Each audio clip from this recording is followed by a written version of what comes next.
the big news tonight, the big welcome news, is the lifting of the ban on international travel. Our tourism industry has been bleeding heavily the last few months. It's a huge employer in the country, and it's absolutely essential that we get tourists back into South Africa. So that is a huge welcome. Still uncertain why we need the curfew, and there obviously have to be some explanation around that.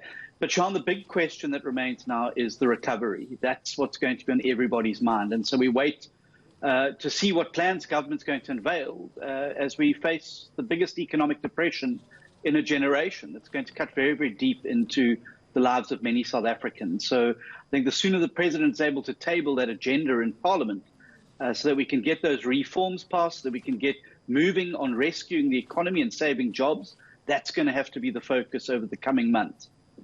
Yeah, so the president actually giving us some details in terms of the 500 billion rand that was set aside, this COVID-19 relief package. He says over 30 billion has been paid to more than 16 million individuals through the grant. Over 800,000 companies and 4 million workers have been supported. I know one of the concerns from opposition parties was that we didn't know how that money was being used. Well, of course, and I still think that there's a lot of water to flow under that bridge.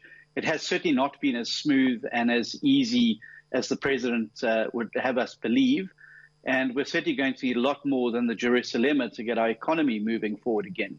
But obviously, the more stimulation we can give our economy, the more investment we can make, and the more money we can spend on fixing the economy and cutting waste in government, I think the better it's going to be for us going forward. South Africa needs to really get serious about its economy and the economic recovery now. If we don't, we really do face the prospect by this time next year of a 51% unemployment rate and a massive further slice off our GDP. That'll spell disaster and a lot of hardship for many South Africans. We've all got to work as hard as we can now to avoid that. It's a pity that a lot of the opening up has taken so long. Nonetheless, it's here now. We've got to grasp it with both hands and get out there and fix South Africa. And many, many South Africans are depending on that economic lifeline to sustain themselves going forward. Mr. Steenhuisen and Sally Burdett here, and of course fixing South Africa also involves combating corruption. The President mentioned this last week, but he mentioned it again this evening, that the SIU and 8 other agencies have formed this fusion centre, which sounds to me like we have the buddings of a specialist anti-corruption unit. Do you think that is absolutely critical to combating corruption in this country? Absolutely, Sally, and every effort to combat corruption in the country has to be welcomed. It is a pity that we're having to reinvent the Scorpions, who are doing such a fantastic job and who were shut down unnecessarily. But it is a multidisciplinary, multi-agency approach that is going to have to be used to combat corruption. But also the president's line in the sand has to really be that line in the sand. Clearly, the ANC officials at Luthuli House this week didn't realize that the line in the sand also meant a line in the air.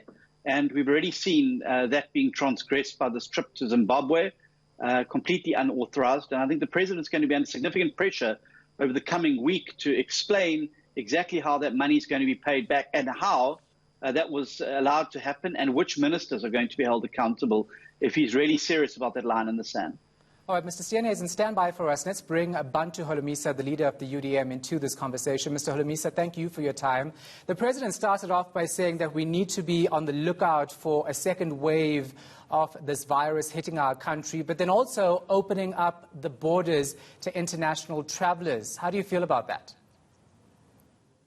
Well, we welcome, first of all, the easing of regulations so that the country can get back to its normality.